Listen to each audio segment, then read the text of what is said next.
I'm Miss Oregon, and I'm here with Birdie and Jim on Cross the Street. I get it. I get it.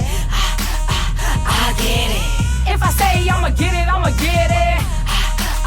I get it. I get it. I get it. If it's about some rap, I'm with it. What is good? I'm here today with Miss Oregon. How are you? Thank you for joining the show. Hi, Birdie Lee. Hi. It's a blustery day out here. It's cold, wet, and rainy. The drip is real. She has an important place that we showed up at today. Why don't you tell us a little bit about where we chose to hang out today? We are at the Salvation Army shelter where, as a kid, I lived here 2 different times and had some pretty crazy experiences here with my family growing up. Like, this my city? For real. How did that experience start for you? Then why don't you lead us through it? I mean, Oh my gosh. Well, the experience of how we got to the shelter, I was a kid. So, you know, as a kid, you can only go where your parents go. You got to do whatever they do, whatever's going on at that time. And for my family, my mom had went to prison when I was about 11 years old. And when she got out of prison, she decided to change her life and live right for God. And that put us in a situation to be homeless. And this is where it took us. It's over here to this shelter. And it was crazy, like living out here and going to school. And I remember signing up for high school. I went to Jefferson High School. And I remember signing up for school. We got a whole train behind it. I know they ain't gonna be able to hear through that. so you went to Jefferson High School? Mm-hmm. So you're like from the town then? Yeah. Like born and raised then? Born and raised. All right. Yeah, I get a lot of people asking me that too, like, are you from here? I'm like, yeah. But why don't you run us through some of the great things that you've done for the Oregon cannabis community? I know that's a really big focus on, a lot of your social media is very cannabis friendly, very cannabis forward, and I know that you're an intricate part of that here in town, right? Definitely. I came into the cannabis industry in 2016 as a bud tender. And I realized like right away that the industry is not set up to help propel those of us who are actually impacted by the war on drugs to the top of the situation that will allow us to, you know, profit from the situation, bring our families out of poverty situations. And so once I realized that, I just wanted to figure out a way to, you know, get in there my own way and not be like everybody else. And so I purposely just try to do stuff differently. I created a business called Diversify Portland. And I created that because in the work industry, or in the work atmosphere, but in the work atmosphere, it's like, I always felt like as a black female, as a black person, period, you don't get to be yourself at work.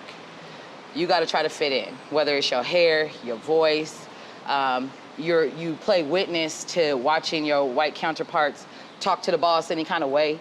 You know what I'm saying? And you know, you watch people talking back and doing things that, you know, you're not supposed to do. And even when you're just having regular conversations with people, the tone in your voice, people feel like, oh, you're too loud or whatever, and you just get treated funny at work, you know? Or you don't necessarily get a chance to, like,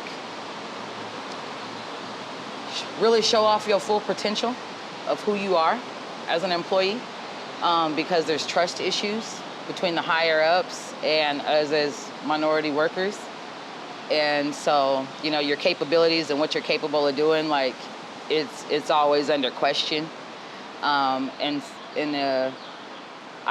want to live the rest of my life like that. And that's what Portland's work atmosphere has to offer. And so it was just like, if I create Diversify Portland and I try to help teach businesses how to take control of that unconscious bias and how to hire outside their normal social boxes, you know, then maybe these practices in the work atmosphere can trickle back into their social lives, and we can make this whole diversity situation a movement. And, you know, now it's like everywhere, but when I started doing Diversify Portland and started throwing diversity parties in my backyard, nobody was on the diversity movement. You know what I'm saying? Like, nobody was on that, you know what I'm saying? Like, it was a lot of me going around and shaking people and asking questions and going to Prosper Portland and going to our civic office and talking to, you know what I'm saying? The first person I went to was Chloe Udaly. I was like, hey, we gotta do something. Turned in a plan to OLCC, turned in a plan to them. You know, I see pieces of the work that I created a long time ago being used. That's the point. That's okay.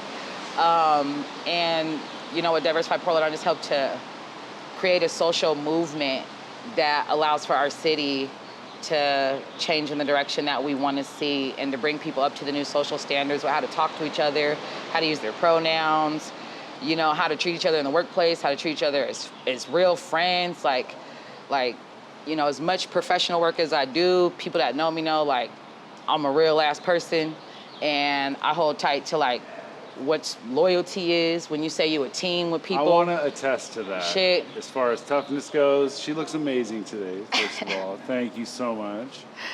She wanted to meet us here because this is really her. That's what she said. She said, I'm not going to meet you in no coffee shop whitewashed by our community.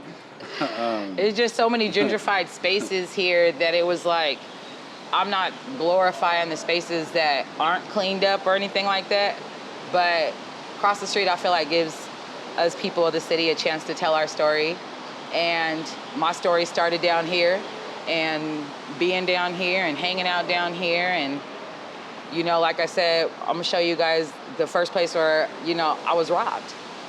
Like, we slept over here. Like, I had to stand in line for my food, you know what I'm saying? I had to walk down here every day and get on the Max to go to Jefferson High School. And when everybody else was hanging out after school and stuff, like, I would fake like I'm going to a house when the whole time I was going back to a shelter or a motel. Like, I didn't have no friends. So everybody in the city be looking at me like, Miss Oregon, is you from here? Like, I know all you guys. I've been here my whole life. Born in this motherfucker, grew up on the streets of this motherfucker, went to school with all y'all motherfuckers. And I just would get my food to eat behind the school. Didn't really fuck with nobody. Always smoked my little weed, even at 14 years old, behind Jeff, smoking with my tray. Where's that little blunt at? You got any more of that little tiny blunt? Oh, yeah. She did smoke her stuff. We did. That's Birdie Little Blunt. My blunt been gone. It's over there. I tried to save it for the interview. It didn't work out. Have you had any great successes with the Diversify Portland yet? Have you had a moment where you're like, yo, that's winning right now? Have you had that?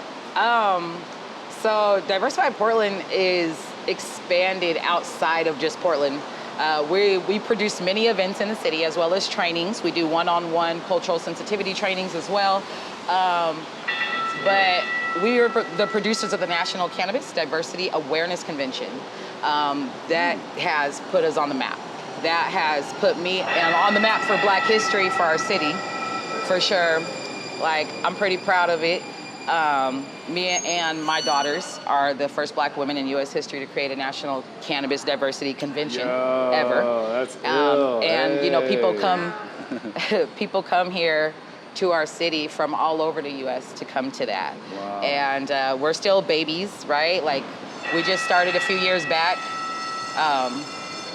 So wait for a second. It's always nice, the natural sound of the train.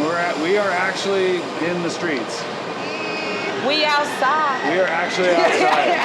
It's like, we outside. If we could control the environment, I don't know if I would like it. It's kind of fun having it all random.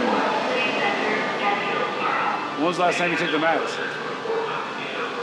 Shit, a long time ago. Years. Years. I took it not too long ago, but not too long ago. Oh no, he got smashed out. Get in there. Get in there. Oh man, people are in the tracks. Oh no, we got people on the tracks. What's going on here? He's over here on the tracks. Here we go, bro. Wow, welcome to Portland, everybody. He was actually in the tracks there. Well, welcome to Cross the Street, everybody, the show where anything can happen. Anything can happen. In the streets of Portland. I know, right? Well, we'll come out here. Let's see. Oh, there's a little overhang over here. Let's see if we can go get dry over here. Oh, shit. Why is that pigeon letting me get so close? I thought it was going to fly away. Here we go. Let's go like right over here. So we were talking about the cannabis industry. Yes, though. there we go. Back to that. I definitely oh man, it's a chicken salad. We've seen it all today. This might be the most eventful. Let's not go down there. This might be the most eventful show We need ever. to just get on. Let's walk this way. We got this little platform right here. Sells back. Birdie's got we got to go to our local fashion sense here. We got hooked up by Rekka. Shout out to Rekka. Thanks for the cap. Love the gear. You wear chocolate dope. We were trying to get into that a little bit too. Yeah. Shout out to P Nice at Chocolate Dope. You're a big fan of that, of course. What else do you wear? Do you wear any of the other stuff? Well, I mean, shout out to Chocolate Dope. Like you said, Chocolate Dope was the first brand in the city of Portland to put money in my hands when I did my first National Cannabis Diversity Awareness Convention, and they're not even a cannabis brand. So wow. Immediately we formed a partnership after that. I definitely am a known ambassador for Chocolate Dope. They're my backpack brand. I take them all over the country. Let's go. Wherever I go, that's what I wear. When I speak on stage, that's what I wear. So like, that's my brand. Fuck with y'all. That's my team. You know what I'm saying?